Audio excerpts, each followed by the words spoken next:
My husband and I had been planning a visit in Waynesboro for a while, and after a couple of days at the sleep-in, he came up and picked me up in Lexington. We took some time to have a nice lunch at the Palms in Lexington. We actually tried to go to the Devil's Backbone Brewery, but the branch in Lexington wasn't quite open yet. So we had a really nice lunch at the Palms and then headed up the road to Staunton, Virginia, which is actually pronounced Staunton. My husband made us a reservation at the beautiful Blackburn Inn, but I didn't know until I got there that it was a former insane asylum and at one point a prison. The architecture was beautiful. It had been redesigned by a protege of Thomas Jefferson, and it was a very historic building, but also had a very unique flair. Once we got settled at the hotel, we went into town and had dinner at the Mill Street Grill. That was a flashback to the 60s with a menu that was probably the size of a phone book.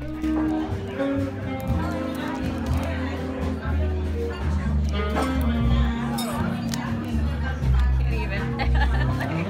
Trying to video like how many pages are in here. That's good. The food was actually very good. We got this interesting wheat, white, and pumpernickel bread concoction, and I had a salad with chicken tenders on it to satisfy my craving for vegetables and grease.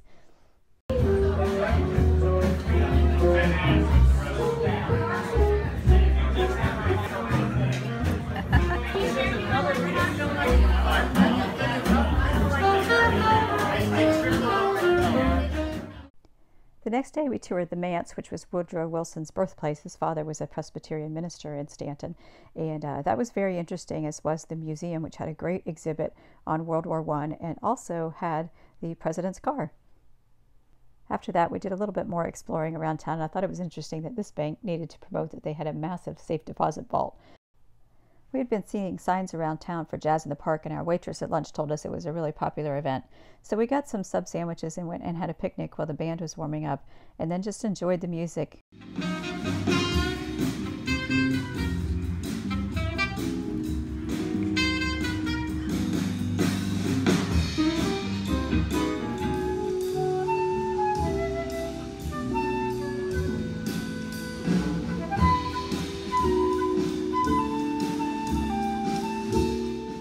I'd heard that the Trinity Episcopal Church had some beautiful Tiffany glass windows I really wanted to see.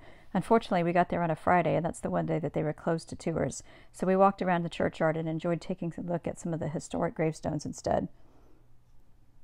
Our time together was a really nice break for both of us, but pretty soon it was time for me to start hiking and get some dirt on these new shoes of mine.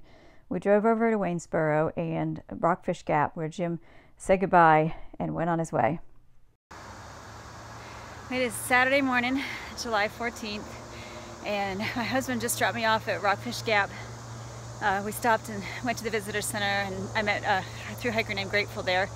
We gave her some drinks and some oranges and stuff, so a little bit of trail magic for her. And then when we got to the trailhead here, there was a guy just coming in southbound, and so after my husband dropped me off and we said goodbye, he picked him up to take him into a hostel. So I think he's enjoying doing a little bit of trail magic before he heads home.